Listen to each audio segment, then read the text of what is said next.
ఈ రాష్ట్రంలో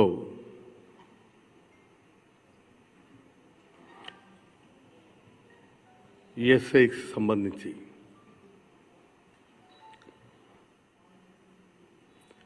మెడిసిన్స్ కొనుగోలులో అవకతవకలు జరిగాయని, స్కామ్ జరిగినటువంటి దాని మీదను ఏసీబీ అధికారులకు లభ్యమైనటువంటి ఆధారాలతో గౌరవ శాసనసభ్యులు కింజరాపు అచ్చెన్నాయుడు గారు టెక్కలి శాసనసభ్యులు అరెస్ట్ చేయటం జరిగింది.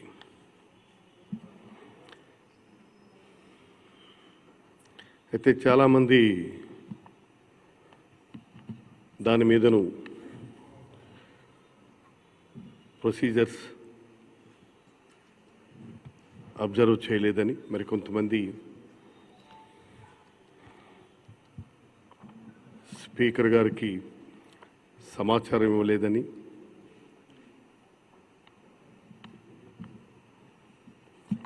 నిన్న ఈరోజు కొన్ని వార్తలు వచ్చిన మీదట ఈ మీడియా ముందు అటెండ్ అవటం జరిగింది. చాలా స్పష్టంగా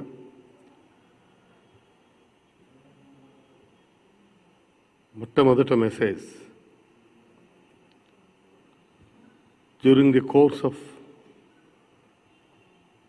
investigation on 12/6/2020 at about 7:20 hours at Nimmada village, Kotabommali Mandal, Srikakulam district, Sri Kinjarapu Achennayidu, Honorable MLA, Tekkali Assembly Constituency and ex-Minister for Labour and Employment, was arrested in a case crime number 4 by RCO CIU ACB/2020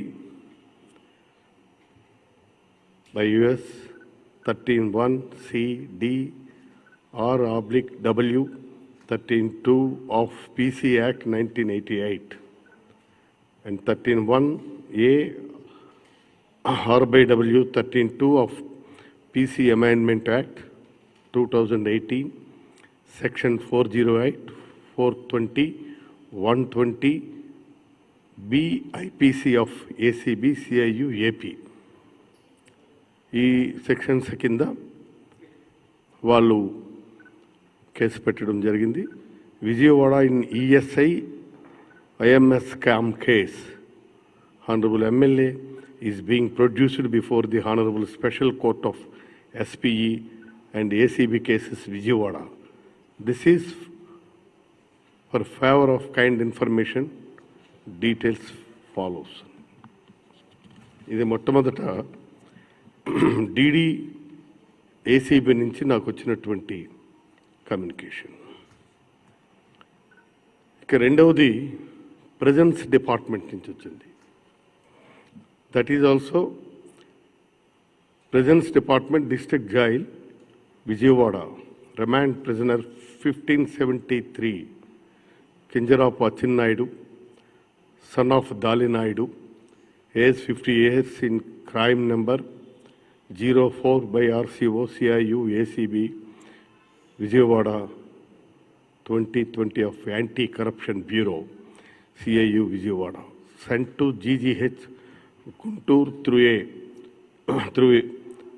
AR Escort Party Vijayawada for medical treatment as per the Honorable Court orders. Information submitted regarding.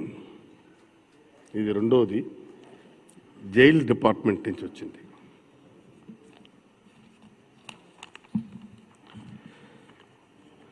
ఇక మూడవది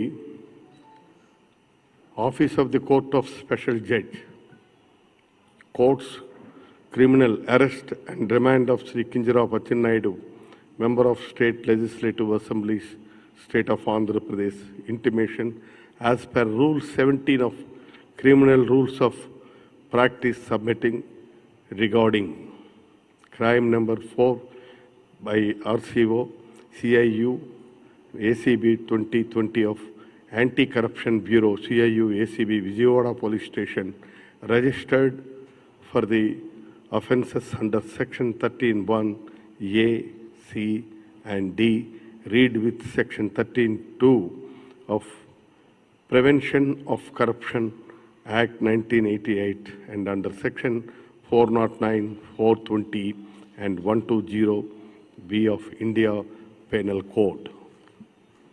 ఇది మూడో intimation. కాబట్టి procedures సరిగా observe చేయలేదు, communication లేదన్నటువంటిది it is not correct. అన్నీ కూడా ప్రొసీజరికల్గానే వాళ్ళు చేయటం జరిగింది. అది మీకు ఒకసారి తెలియచేద్దామని చెప్పి ఈ ఇన్ఫర్మేషన్తో మీ దగ్గరికి రావడం జరిగింది. ఇక తర్వాత మనకి generally this kind of white collar offences are committed by those persons who are dressed in decent colors. Money laundering చట్టంలో మనకి యాక్చువల్గా ఇదే కాదు, ఇప్పుడు ఇది మనకి స్కామ్లో దొరికింది. దీని చుట్టూ అనేకమైనటువంటి డైమెన్షన్స్ కూడా ఉంటాయి. మనీ లాండరింగ్ కింద ఐపీసీ సెక్షన్ 120B, అలాగే నేరపూరితమైనటువంటి క్రిమినల్ కాన్స్పిరసీ కూడా యాడ్ చేస్తే మొత్తం ఈ వ్యవహారం వెనుక ఎందరున్నారు అన్నటువంటిది కూడా తెలుస్తుంది. ఈ రకంగా వందల కోట్ల ప్రజాధనాన్ని నిబంధనలకు విరుద్ధంగా దారి మళ్లించి దోచేసిన డబ్బుని మనీ లాండరింగ్ చట్టం ప్రకారం క్రైమ్ ప్రొసీడ్స్ ఉంటాయి.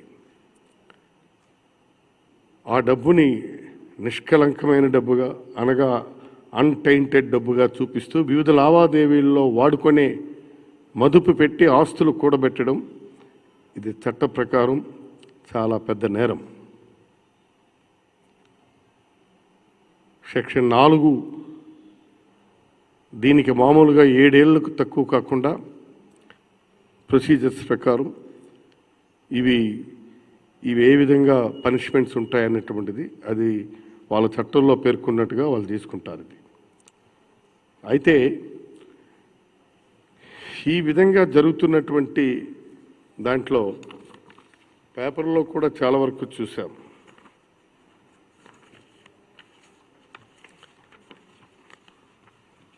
మాజీ ముఖ్యమంత్రి చంద్రబాబు నాయుడు గారు మాట్లాడుతూ, is a senior most leader in the state, 3 తడవులుగా ముఖ్యమంత్రిగా చేశారు,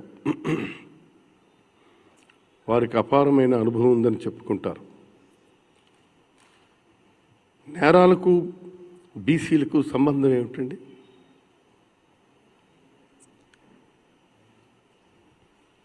అచ్చెన్నాయుడు బీసీ అయితే నేరాన్ని వదిలేద్దామా? Shall we leave this case? వదిలేద్దామా? ఇది బీసీలందరికీ చంద్రబాబు నాయుడు గారు ఆపాదించడం నేను చాలా బాధపడుతున్నాను. ఇట్స్ ఏ క్రైమ్, ఇది ఒక నేరం. ఈ క్రైమ్కి ఎవరు అతీతులు కాదు, బీసీలు కాదు, ఓసీలు కాదు, ఎవరు అతీతులు కాదు. ఇప్పుడు దీనివల్ల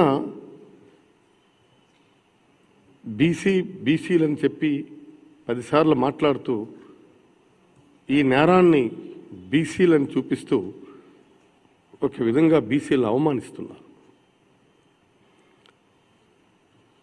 ఈ క్రైమ్ జరిగినప్పుడు అది బీసీయా, ఎస్సీయా, ఎస్టీయా, లేదు ఓసీయా అన్నటువంటిది ప్రశ్న కాదు కదా. Crime is a crime. Crime అని డీల్ చేస్తుండేటప్పుడు ఒక పెద్ద మనిషిగా మీరు ఇలాంటి మాట్లాడడం అది ఎంతవరకు సమంజసం? నేను అడుగుతున్నాను చంద్రబాబు నాయుడు గారిని. చంద్రబాబు నాయుడు గారు మీ ప్రభుత్వంలో ఈ అవినీతి జరిగిందా లేదా? స్ట్రైట్గా క్వశ్చన్ చేస్తున్నా. బీసీ అయితే నేరం చేస్తే వదిలేయాలా? నేను అందుకే అంటున్నాను, నేనేమి నేరం చేయలేదు అని మీరు అనుకుంటే, నిన్న మీరు చెప్పారు అచ్చెన్నాయుడు గారికి అలాంటి సంబంధం లేదు దీంట్లో అని. When there is a investigating crime agency, వాళ్ళు ఒకవైపు నుంచి చేస్తుంటే మీరు నేరం లేదని చెప్తున్నారు. పోనీ ఎవరు చేసి ఉంటారు చెప్పండి? ఆయన చేయలేదు, ఇంకెవరైనా చేశారా? ఆయన చేశారన్నటువంటిది ఆధారాలు ఉన్నాయని వాళ్ళు అరెస్ట్ చేశామని ఏసీబీ వాళ్ళు బల్ల గుద్ది చెప్తున్నారు. పోనీ ఇంకెవరైనా చేశారా? మీకేమైనా ఐడియా ఉంటే చెప్పండి. అచ్చెన్నాయుడు కాదు ఇంకెవడైనా చేశాడని ఉంటే చెప్పండి. ఒకవేళ అచ్చెన్నాయుడే నేను ఈ నేరం చేయలేదని అంటే good, very good. Let him prove that he's innocent. నేను నేరం చేయలేదనుకుంటే burden of proof on Atchannaidu, ఆయన రుజువు చేసుకోవాలా. ఇంకోటి అంటున్నారు, మీరు గోడగింతెళ్ళి తీసుకొని వచ్చారు అచ్చెన్నాయుడిని, ఇది కరెక్ట్ కాదు. ఓకే, ఇది ఇన్వెస్టిగేటివ్ ఏజెన్సీ, వాళ్ళు ముందే ఇంటిమేషన్ ఇస్తారు. మరి ఇవాళ ఏది వాళ్ళ ముందున్నటువంటి ప్రత్యామ్నాయాలు ఏముంటే అవి ఇన్వెస్టిగేటింగ్ ఏజెన్సీ అధికారులు అన్వేషిస్తారు, దాని ప్రకారం అరెస్ట్ చేస్తారు. దాక్కున్నటువంటి వాడిని పట్టుకునే బాధ్యత వాళ్ళదే కదా. ఇవాళ గోడకు ఇంటి కాదు, అవసరం అనుకుంటే ఆకాశంలో ఉన్నా భూమిలో నక్కినా భూమి బద్దలు కొట్టైనా సరే ఏజెన్సీ ఖచ్చితంగా పట్టుకోవాల్సినటువంటి బాధ్యత ఉంది. అది వాళ్ళ ఫండమెంటల్ డ్యూటీ, అది వాళ్ళ ప్రైమ్ డ్యూటీ. దానికోసం అన్నటువంటిది తీసుకొని వచ్చేసినారని రాజకీయ లబ్ధి కోసం మీరు బీసీలను అవమానించడం సరికాదు Babu. It's not fair, it's not correct. ఇవాళ మా బీసీలందరినీ మీరు ఈ బురదని మా మీద జల్లుతున్నారు. మీ పార్టీలో ఉన్న ఒక శాసనసభ్యుడు చేసినటువంటి క్రైమ్ తాలూకా బురదని మా బీసీలందరి మీద, బలహీన వర్గాలందరి మీద మీరు బురద చల్లే ప్రయత్నం చేస్తున్నారు. ఈ నేరాన్ని అడ్డం పెట్టుకొని మీరు బీసీల్లో చిచ్చు పెట్టే ప్రయత్నం చేస్తున్నారు. ఇది కరెక్ట్ కాదు. ఇంకోటి అంటున్నారు, అచ్చెన్నాయుడు ఉగ్రవాద బందిపోట అలా అరెస్ట్ చేశారంటున్నారు. అచ్చెన్నాయుడు ఉగ్రవాద బందిపోటని మేమెవరూ అనలేదే. క్రైమ్ ఏజెన్సీ ఏసీబీ వాళ్ళు తీసుకొని ఆధారాలు ఉన్నాయని చెప్పి, ఇందులో ప్రైమా ఫైసీ ఉందని చెప్పి అరెస్ట్ చేశారు. సరే, అచ్చెన్నాయుడు ఉగ్రవాదో లేదు బందిపోటో మీరే చెప్పాలా? మీ క్యాబినెట్లోనే పనిచేశారు కదా, మాకంటే మీరు చెప్తే బాగుంటుంది. తర్వాత గాంధీ విగ్రహాల దగ్గర, అంబేద్కర్ విగ్రహాల దగ్గర ధర్నాలు సత్యాగ్రహాలు చేస్తున్నారు. ఏంటండి అన్యాయం? నాకు అర్థం కాదు.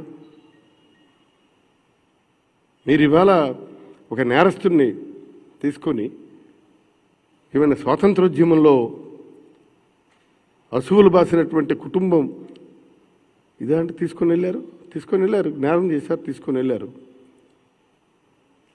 ఒక స్వాతంత్ర సమరంలో పాల్గొన్న స్వాతంత్ర సమరయోధుడా, లేదు కార్గిల్ వార్లో పార్టిసిపేట్ చేసినటువంటి వీరయోధుడా, లేదు కరోనా కోసం పోరాడిన యోధుడా? ఏమని గాంధీ విగ్రహాల దగ్గర అంబేద్కర్ విగ్రహాల దగ్గర ఈ ధర్నాలు చేసి ప్రొటెస్ట్ యాజిటేషన్ కార్యక్రమాలు ఏంటిది? ఎక్కడికి మీరు తీసుకెళ్తున్నారు? నేరాలను నేరాలుగా ఉన్నప్పుడు ఖండించాలి.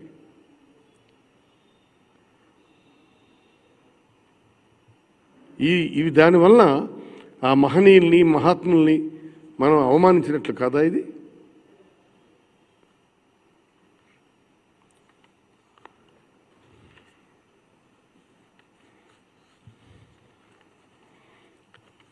మీరు ఇప్పుడు బీసీల కోసం మాట్లాడుతున్నారు. ఇది బీసీలకి ఎస్సీస్కి ఎస్టీస్కు బలహీన వర్గాలందరినీ కూడా మీరు అవమానపరచడమే. మీ పార్టీలో ఉన్న ఒక శాసనసభ్యుడు నేరం చేస్తే ఆ నేరాన్ని మేమెందుకండి బలవ్వాలి? ఆ నేరం వీళ్ళెందుకు పులుముకోవాలి? ఆ నేరంతో వాళ్ళకి అఫిలియేషన్ చేయడం ఏంటండి? నేరస్తుడు నేరం ఆ లైన్లో చూడండి.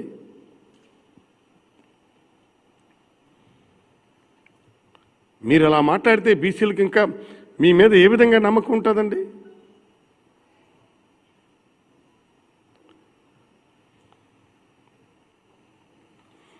కాబట్టి ఇలాంటివి సరైనటువంటి పద్ధతి కాదు ఇది.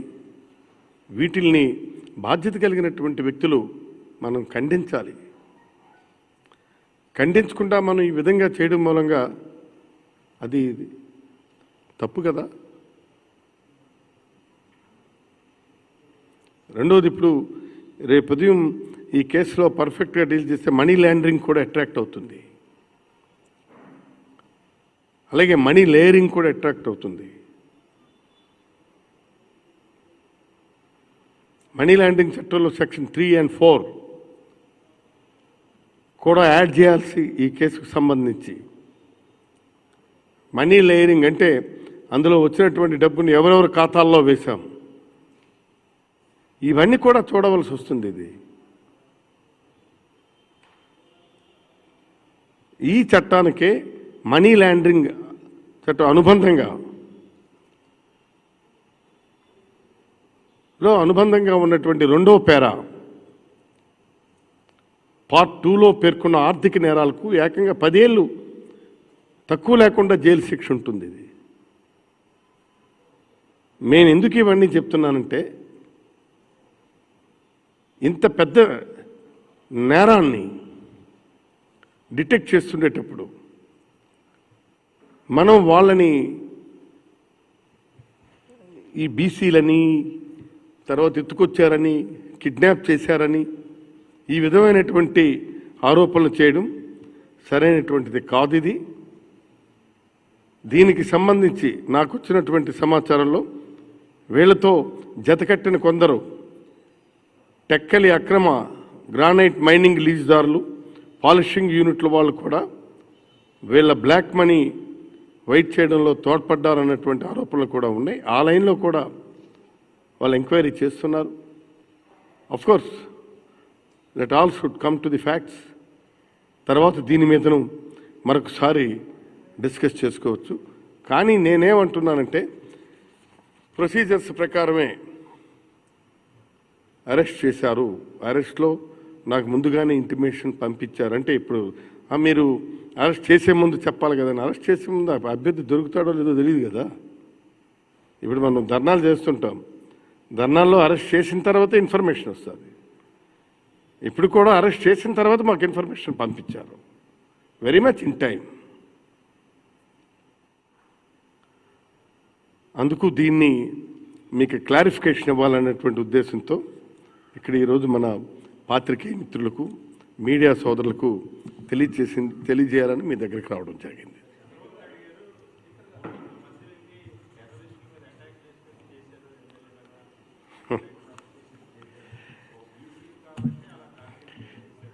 నేను అదే చెప్తున్నాను కదా, ఇప్పుడు నక్సలైట్లు, బందిపోట్లు వాళ్ళని వదలరు,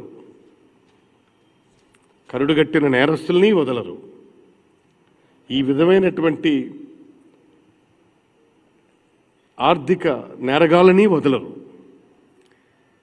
ఇది లిటరల్గా ప్రజాధనాన్ని దుర్వినియోగం చేశారు. ఇంకోటి గమ్మత్తు ఏమిటంటే, బీసీలు అంటున్నారు. ఈ స్కామ్లో గురైనటువంటి వాళ్ళు ఎవరు? కార్మికులు. కార్మికులకు రావాల్సినటువంటి వీటిల్ని మీరు ఈ విధంగా చేస్తే కార్మికుల్లో ఎవరుంటారు? మెజారిటీ ఆఫ్ నీటికి 90% మంది బీసీలు, ఎస్సీలు, ఎస్టీలు, ముస్లిమ్స్, మైనారిటీసు వీళ్ళే ఎక్కువ ఉంటారు. వాళ్ళకి రావాల్సినటువంటి, వాళ్ళకి చేరాల్సినటువంటి ఈ బెనిఫిట్స్ని బీసీ పేరుతో మనం కొట్టేసి వాళ్ళని అడుగుతొక్కే ప్రయత్నాన్ని ఏమనాలి? వాళ్ళకి చేరాల్సినయే కదా. కార్మికుల్లో మెజారిటీ ఆఫ్ ది పర్సన్స్ ఎవరు?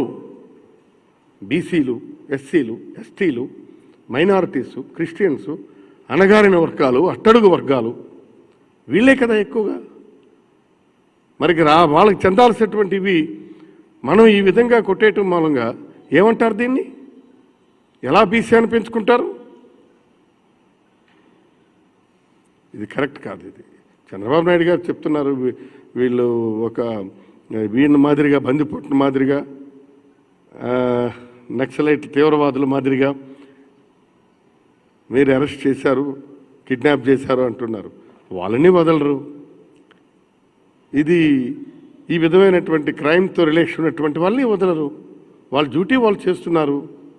ఏసీబీ కానీ, సిబిఐ కానీ, ఎవరైనా కానీ, సిఐడి కానీ, ఇవన్నీ ఎంక్వైరీ ఏజెన్సీస్,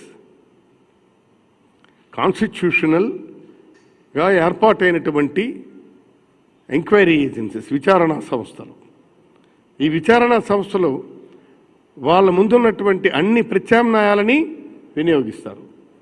ఇవాళ వాళ్ళు అరెస్ట్కి వెళ్ళేటప్పుడు సహజంగా వాలంటరీగా ఏంటి మీరు ఇలా వచ్చారు, రండి అంటే మిమ్మల్ని అరెస్ట్ చేస్తుంటే మంచిది, ఏ విషయం చెప్పండి, చెప్పిన తర్వాత మంచిదంటే పదండి అనాలి.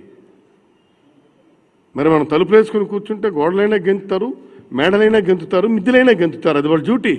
వాళ్ళు వెళ్ళి క్యాచ్ చేయాలి, పట్టుకోవాలా. అంతే తప్ప దాన్ని ఈ విధంగా అనుకుంటే ఎట్లా? వస్తాయి. వాళ్ళు విచారణ చేస్తున్నారు, లెట్ ఇట్ కమ్ అవుట్. ఆ ఫ్యాక్ట్స్ కూడా వస్తాయి. Please one. అవును.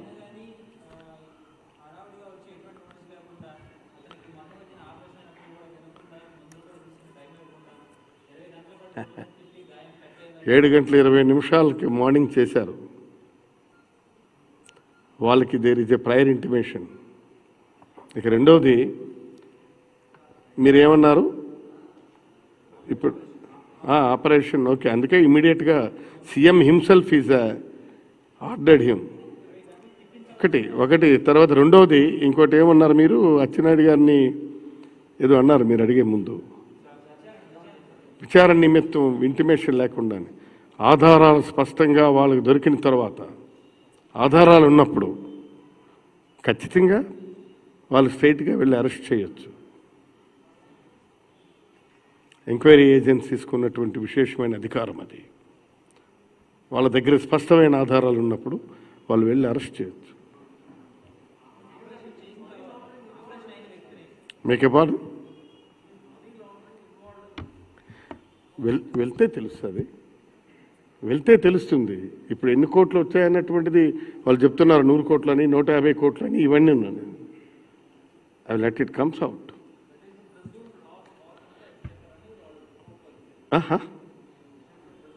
Maybe presumed or right.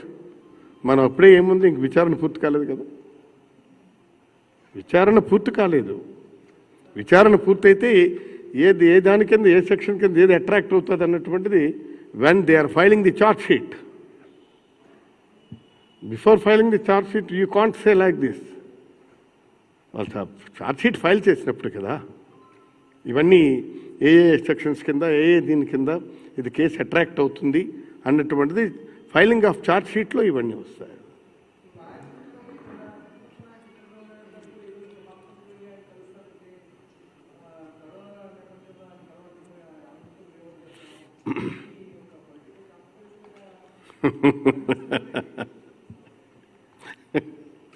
Correct lens of గ్లాన్స్లో చూస్తే అది ఎలా కనబడుతుందని తెలుస్తుంది.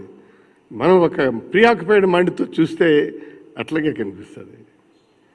నేను అదే అంటున్నాను, ఇది పొలిటిసైజ్ చేయకుండా, బీసీ వర్గాలను ఆపాదించకుండా, నేరాన్ని నేరంగా, నేరస్తుడిగా మనం ట్రీట్ చేస్తే దీంట్లో మెరిట్స్ డిమెరిట్స్ మీకు కరెక్ట్గా కనిపిస్తుంది. లేనప్పుడు ఏమిటంటే ఎట్లాగైనా మనం అనుకోవచ్చు, దాంతో ఏముంది, నో ప్రాబ్లం, అబ్సల్యూట్లీ ఏదైనా చెప్పుకోవచ్చు. కాకపోతే whether it is a fact are not, that is $1,000 of question. ఏమంటారు?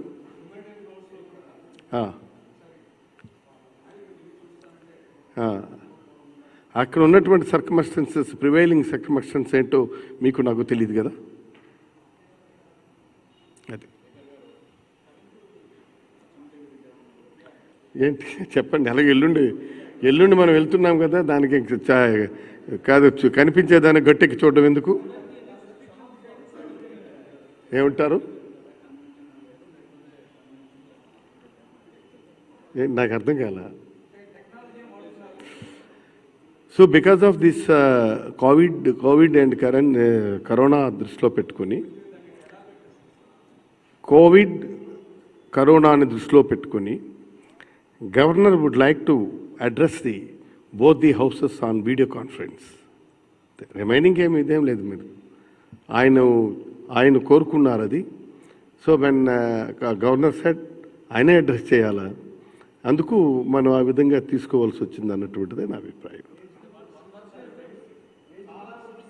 నాకు ఒకరు మాట్లాడాలా? అవును, ఓకే. అందుకే రావాలా రాకూడదు అన్నట్టు దట్ ఈస్ దేర్ ఆప్షన్. కాకపోతే మేమైతే సమన్ చేయాలి కదా. వెన్ హీ సెడ్ నేను అటెండ్ అవ్వను అన్నటువంటిది మన దగ్గర సమాచారం లేదు. కానీ సమన్ అన్నటువంటిది ఖచ్చితంగా అందరి సభ్యులకి చేయాలి. It's a constitutional. సో మేము సమన్ చేస్తాం. వాళ్ళ దీన్ని బట్టి ఇక్కడ వాళ్ళు రావచ్చు, రాకపోవచ్చు. సీటింగ్ ఫిజికల్ డిస్టెన్సే. అవునండి, మనం చేస్తున్నాం. అది ఎంతమంది సభ్యులు ఉన్నారో అందరికీ కూడా సోషల్ డిస్టెన్స్ మెజర్స్తోనే సీటింగ్ అరేంజ్మెంట్ చేస్తున్నాం. ఏది నాకైతే ఇన్ఫర్మేషన్ లేదు. నాకు ఇన్ఫర్మేషన్ లేదయ్యా. అది నువ్వు చెప్తే ఐఎమ్ సర్ప్రైజింగ్ నౌ. ఒకవేళ అది జరిగితే మా పాత్రికేయులు ఫ్రెండ్ చెప్పినటువంటిదే కరెక్ట్ అయింది అనుకుంటాను నేను. ఏంటి రిస్ట్రిక్టెడ్? నాకైతే ఇన్ఫర్మేషన్ లేదు. అందుకే మరి నేను అంటున్నాను. ఇప్పుడు మీరు అడిగారు, నేను చెప్పాను నాకైతే ఇన్ఫర్మేషన్ లేదయ్యా. తప్పనిసరిగా ఉంటే నేను పని కట్టుకొని నీకు ప్రెస్ మీట్ పెట్టి మళ్ళీ చెప్తాను, మీరు చెప్పింది కరెక్ట్, మీ సమాచారం రైట్ అని. I will tell you. ఏమంటారు? చూద్దాం. ఈ కరోనా లైన్ ఆఫ్ వ్యూలో ఏ డెసిషన్స్ అరేంజ్మెంట్స్ చేస్తున్నారు. Let me have a look on that. Because నేను just in the early hours of the day I came over to Vijayawada. వచ్చిన తర్వాత ఇంక నేను మీటింగ్ అది పెట్టుకుని చెప్పాలా.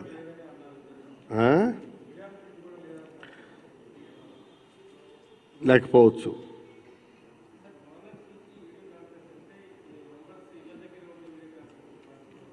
ఎవరు? అసెంబ్లీకి వస్తారు. Both the houses addressed by the governor from his bungalow on video conference. Okay. Shall I take leave? Hello, this is Renu Desai. Please subscribe to iDream. Subscribe iDream. Please subscribe iDream. Please subscribe to iDream. For more videos, subscribe iDream. Hi, this is Revati Chaudhary. For more videos, please subscribe iDream. For more videos, please subscribe iDream. మీరందరూ కూడా iDream ఛానల్ని subscribe చేయాలని కోరుకుంటున్నాను. I'm Sucharita, Home Minister of Andhra Pradesh. For more videos, subscribe iDreams.